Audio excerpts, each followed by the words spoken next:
Welcome back. We are now joined by an individual who goes by the name of Max Velocity. Max is a lifetime soldier. He served in the British military and in the U.S. military. He is now a U.S. citizen, and Max is an expert. He provides tactical training and consulting services. He's also the author of many tactical manuals and even a fictional book, so he really helps out individuals who want to prepare should an economic collapse happen or a catastrophe happen. He's quite an individual. Max, thank you so much for joining us on InfoWars Nightly News. Thank you very much for having me. Now, Max, tell us a little bit about yourself. Well, as you said, I spent a considerable period of time in the British Army, and then I spent several years, 5 years over in Iraq and Afghanistan as a security contractor. And then I settled in the States, joined the U.S. military, and became a U.S. citizen. And I live here now with my wife and kids. And despite the accent, I consider myself a patriot for the Constitution, the Second Amendment, and that's pretty much me. I have written those books, as you say. One of them, the main one, Contact, a tactical manual for post-collapse survival, is aimed at people to help them survive. And it's a tactical manual.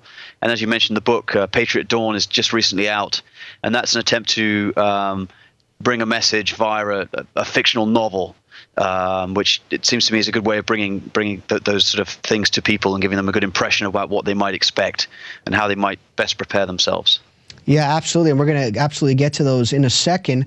But I'm very interested. Obviously, you're from Britain. What do you think about Piers Morgan's recent rants and his desire to have strict gun control? Piers Morgan is outrageous. I mean, for starters, I'm not sure what his immigration status is, but I don't think he should be here in the United States telling people that they have to change the Constitution and they have to get rid of the Second Amendment. I think it's outrageous. He did some pretty outrageous things when he was in the UK. Now he's over here. I saw I forget the name of the thing that people signed to get him back to the UK. Someone commented to me that they didn't want him back in the UK. But on a serious note, I mean, he's a front man for the agenda to disarm Americans, and I think that the way he kind of trivializes and tries to paint people as crazy. And you see an interview with him, and if you mention the real reason for the Second Amendment, not all these little excuses that he comes out with, and he talks, and if you actually bring up the real reason, to defend against tyranny, to maintain the power, with the sovereign people, the American people, he always seems to try and denigrate the person. And I don't like his tactics. I don't like his arrogance. And I think that he shouldn't be doing what he's doing. Now, I'm very interested your take on this, because you're from Britain and the UK. You obviously understand that culture. It's a wonderful culture. You know about the American culture. Piers Morgan, and it's not about Piers Morgan. It's about, people with his mindset, says that, we're not sensible because of our Second Amendment. We have the right to maybe own a gun to protect ourselves in our house, but, we shouldn't conceal carry. We shouldn't have assault weapons. What's your take on that as a British, an American citizen now, but, born in Britain? Well, I am extremely happy to be living in the United States and to have the right to have firearms and to have the right, I'm looking at things like potential collapse, economic collapse, and to be able to equip myself so I can protect my family should something like that happen. The other side of it, and I would worry if I was in the in the UK right now, and should we have an economic collapse, I would not be able to do much about it in terms of defending my family. I sort of understand a little bit there's two sides to this. Obviously, Piers Morgan is pushing an agenda, but at the same time, having him come from the UK, I understand his kind of almost revulsion about firearms, because they're not really in society in the UK, which actually doesn't make it more of a peaceful society in the UK. It's actually more of a violent society, and people are much more ready to go to violence, go to fist fighting, beating people to death in the streets, using claw hammers, whatever they've got. So it's definitely not a less violent society in the UK. But for instance, I was in the British Army, and we had our weapons, and they were locked in an armory when we weren't using them, and we didn't have them in society. So you didn't go home and have one. You didn't have a concealed carry. They were just locked away, and you would take them out when you were going to do some training or go on a mission. So there is a very different understanding about firearms in the UK, but that's because obviously they took them away a long time ago, and people are not used to them.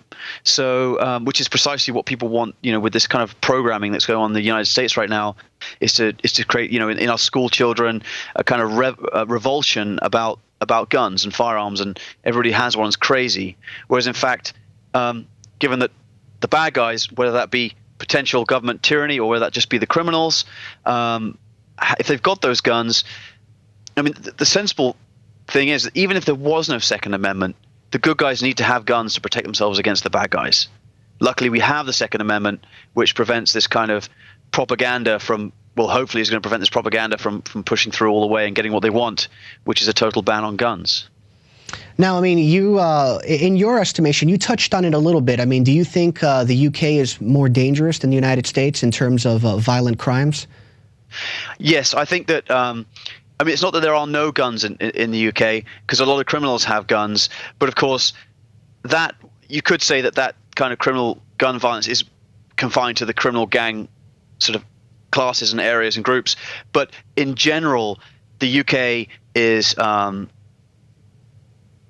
feel it's a lot quicker to violence than it is in the US. Having lived in the US for a number of years now, in the UK, I remember growing up. I mean, they changed the laws on pubs now to have like all-night opening, but it used to be that they always had to close at 11 o'clock at night, and there was kicking out time onto the streets, and that was basically Fight Club. There's no understanding or fear in the UK that someone may have a gun in their waistband or in their truck, and therefore that might kind of dissuade you a little bit from wanting to go and beat them down. In the UK, people will go to that kind of violence very readily, and people always hark back to the old days, but unlike when there may have been a little bit of sort of gentlemanly conduct in the old days, nowadays, if you go to the ground in the street outside a pub, then you'll probably find yourself kicked into oblivion by the guy's friends. So, and there is no ability in the UK to defend yourself from that by having a firearm. So if you're the victim of mob violence, which is increasingly happening, drunken mob violence, as we see, society seems to be, falling down around us, both in the UK and in the US, then you have no way other than being able to get out of there to actually protect yourself from it. Wow. Now, would you say your mindset is the minority? I mean, would you say that most British people disagree with you on this, that they think a society with no guns is better? Because every time I hear a Brit on TV, when it comes to this one issue, they seem to disagree with you. They seem to not like guns, and they think that, oh my gosh, that's horrendous. I think that as a result of many, many years without guns in society, people have been programmed to think that they're a bad thing. Unless you're someone like myself who either is in the military or hunts or whatever it might be, you still have a very small number of target shooters in the UK. But generally, people think gun violence is a bad thing. In the same way, it's being pushed. Sorry, did I say gun violence? But of course, gun violence is a bad thing. But people think that guns themselves are a bad thing because they just simply don't have them, and they have the unfamiliarity with them, which I think perhaps you might be seeing that in the United States now, where a lot of people, they haven't been brought up in that way, where they've been taken out target shooting. They've been, they live out on a farm, whatever it might be, and they maybe the only time they've seen guns is maybe in movies or perhaps criminals in a neighborhood, whatever that might be. So I think there is a back to your original question, which is, yes, there is a different mindset in the UK, and that may be something that's coming to the United States right now. Yeah, it's very unfortunate. Now, you've written a couple of books, and one of them is called Contact, a tactical manual for post-collapse survival. Now, why do you believe our society is headed for a collapse? It was a little bit of a personal journey of mine as I became a prepper. Initially, I was away with the army, and I was trying to prepare my family by remote control as a hurricane was coming in, sort of by remote. And after that, I got into prepping, and it went from a 72-hour thing to really reading what the potential situations were out there. And then that's what led me to initially write Contact, because I wanted to be able to, when I was thinking about what I need to do for my family, I wanted to put my knowledge that I have from being two militaries, being a security contractor in Iraq and Afghanistan, I wanted to put that in a way, not in a kind of a tactical way that people wouldn't understand, but in a way that people with families could use this information to defend themselves. And as I started to, on that journey, which I'm still going through of understanding and gaining knowledge, I started to see how fragile our society is with the debt, with the economic situation, and of all the kind of doomsday prepper scenarios that you see out there, the one that I think is most likely is an economic collapse. And in fact, as I was finishing this book up over Christmas, my latest one, which is a novel, I started to rush a little bit because I saw everything going down, and I thought, well, maybe I need to get this book out so at least some people read it before the economic collapse happens, because it seems that it's going to happen at some point. Now, I could be wrong. I live in two worlds. I live in a world of got to be ready for when the economic collapse happens, and the other world is maybe it isn't going to happen for a few years, so just keep things going and obviously live in the normal life, but being prepared to should it happen. Now, can you provide us with 2 or 3 simple yet effective survival tips? One thing I do here is this might sound a little bit corny, but I would say read Contact, because it's all in there in terms of survival tips. But what you really want to think about, without even getting into that, is you need some way of defending yourself, which comes down to some kind of firearms. You want to think about having a store of food, but you also want to think very carefully about your location, and resisting the urge to run for the hills or head for the hills when a disaster happens, because you may want to think about hunkering down in place, and that leads you onto another thought process of where you actually live and where would be a good place to hunker down. And that's not going all the way to the gold standard you see preppers talk about, which is having some retreat out in the mountains. And I know a lot of people can't do that, and I certainly don't live in that kind of situation. But you want to think about where you live and how you can make that place into a situation where you could at least hunker down there and survive, whilst the initial craziness of whatever kind of collapse situation happens hopefully washes over and past you. Now, one of the tips you offered was firearms. That's kind of like a practical tip. You mentioned food supply. You want to store up on food. How much food should people get? I mean, how much? A month's worth? 6 months worth? What would you encourage? I would encourage. I mean, a sort of a silly answer would be as much as possible. But I would encourage people to get a year's supply of food. If that's a mixture between what you can have in cans and what you can have in dehydrated food. And I realize that that's expensive and costs money, but it doesn't have to be that expensive. Even if you just get rice in bulk, rice, that kind of stuff, put it in the 5-gallon containers with the Mylar bags.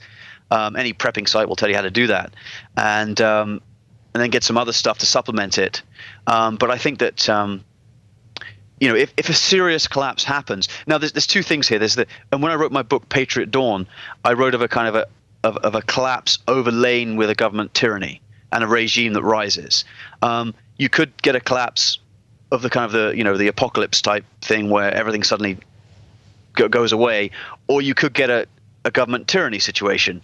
But really, you want to be able to survive through the initial, what you might call a die-off, as a situation goes through, and get yourself at least through that first year until you can get to some kind of sustainable situation where you can try and produce some kind of food. Hopefully you'll be able to survive through the initial die-off. And the reason for the firearms is to keep those people away who want your food, so they themselves can survive through that die-off period. Now, we obviously have eFoods Direct here, which is they work with us. But you had mentioned rice. A lot of these foods, they take up space. Aside from rice, which is pretty, you could stack that up and it doesn't take up that much space. What type of other foods can people get? Well, they can get the dehydrated food, which can be a little expensive, but that's a good convenient way of getting food. They can get canned food, but that's heavy, and a little bit perhaps expensive. I would go for a mix of putting some of your own stuff away in bulk, which is a little bit cheaper, as we mentioned, the rice.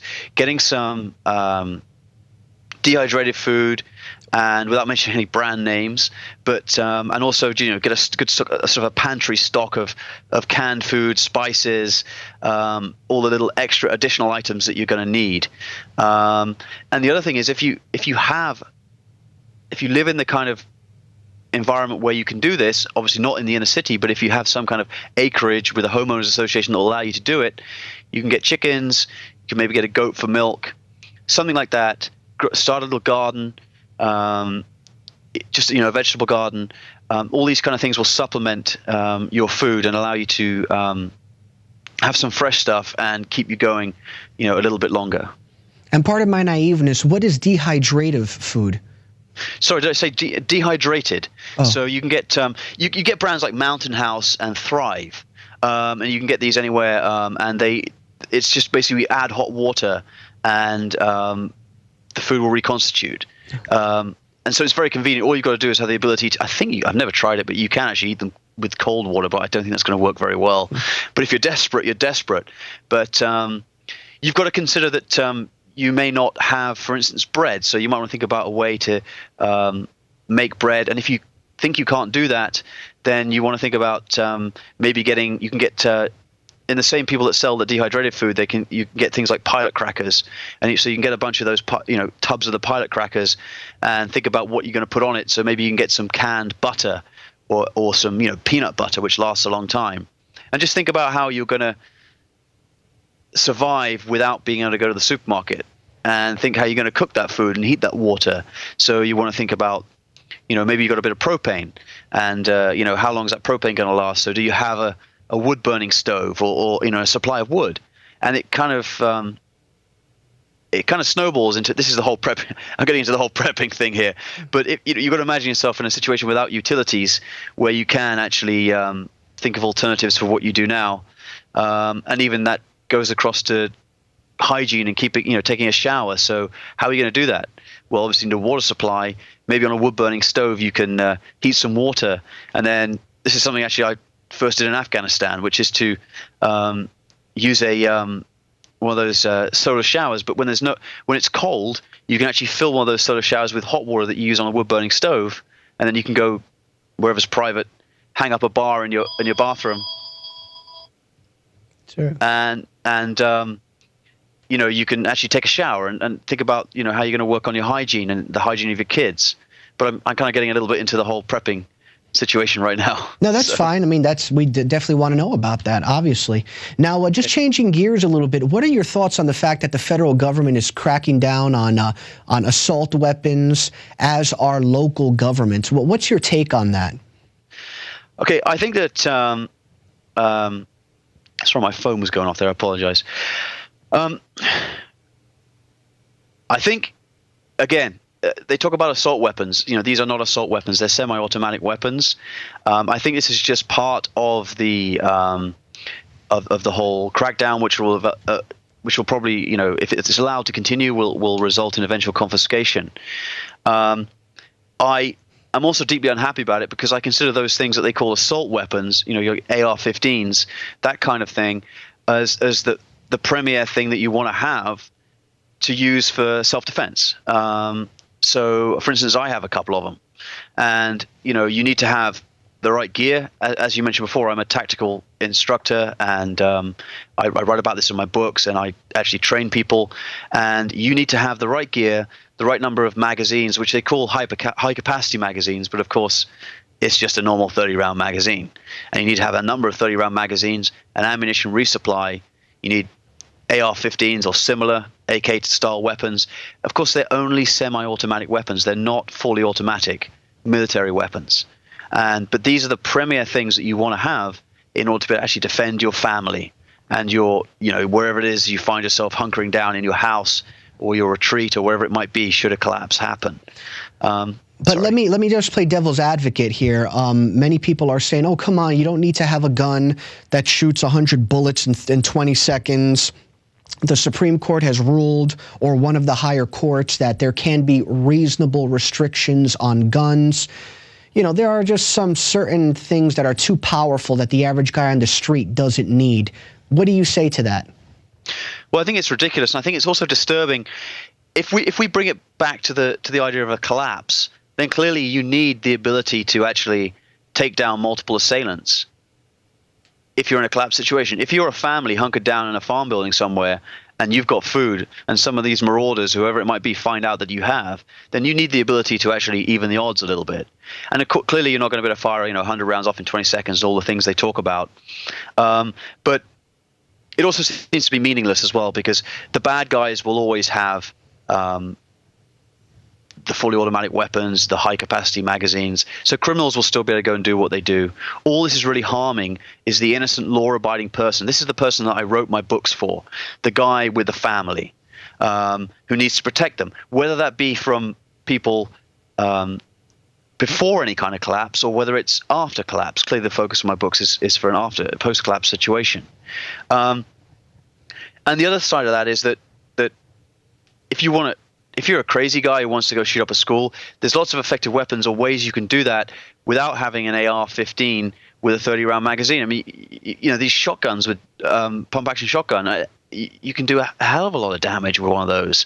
Dare I say it, you went into school with an axe, you could do a hell of a lot of damage. I mean, unfortunately, without anybody hearing the gunshots.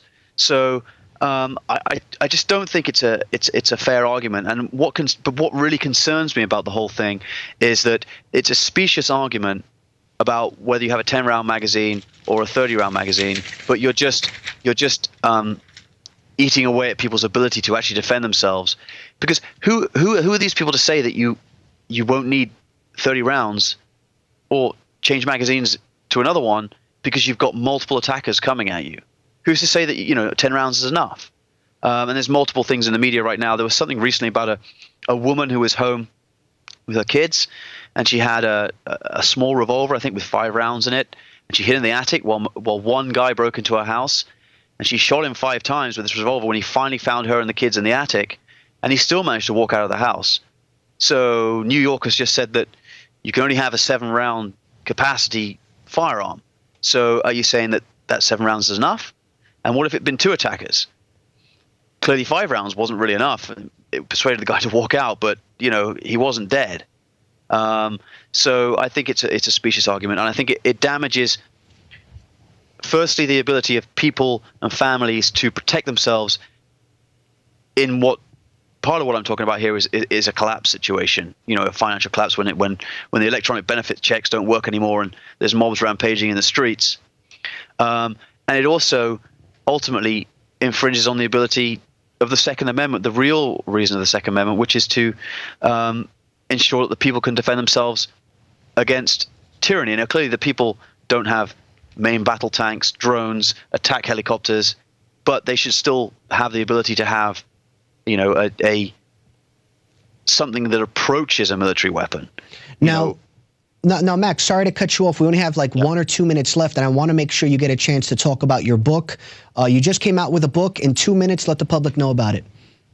Okay, my new book is Patriot Dawn, which is Patriot Dawn: The Resistance Rises. And this was my attempt to not only just write a good story, but to bring some of my tactical knowledge that I've written in the manuals into a novel, so that the characters in the book are doing this and are kind of facing a collapse situation. They're facing government tyranny.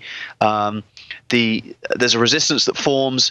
My main character is part of a resistance group that he kind of wasn't in before but gets dragged into, and then he trains up his guys and they conduct operations against the regime.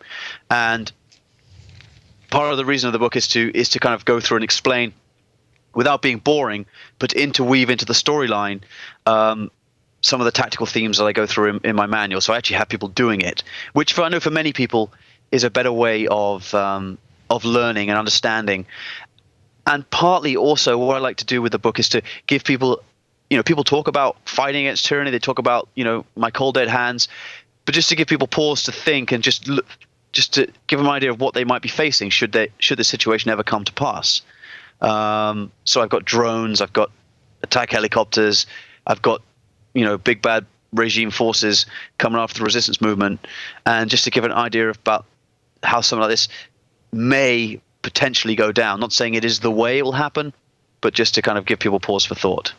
Okay. Well, Max, thank you so much. And people can go to maxvelocitytactical.com if they want to see the books or if they want to get some tactical training. Max, thank you so much for your time. We really appreciate it. You're a great patriot. Thank you very much. Thank you. And remember, if you guys want to learn a little bit more about things that you can do should there be a collapse, you can go online to YouTube, see our strategic relocation movie that Alex came out with, or you can go to InfoWarsShop.com and actually get a hard copy of it as well. And it's obviously good to have a hard copy. You could also make other copies or let your friends see it as well. Go to InfoWarsShop.com and you can get the Strategic Relocation book and DVD. It's a great way to help our operation. And also another great way to help our operation is by becoming a member of PrisonPlanet.tv.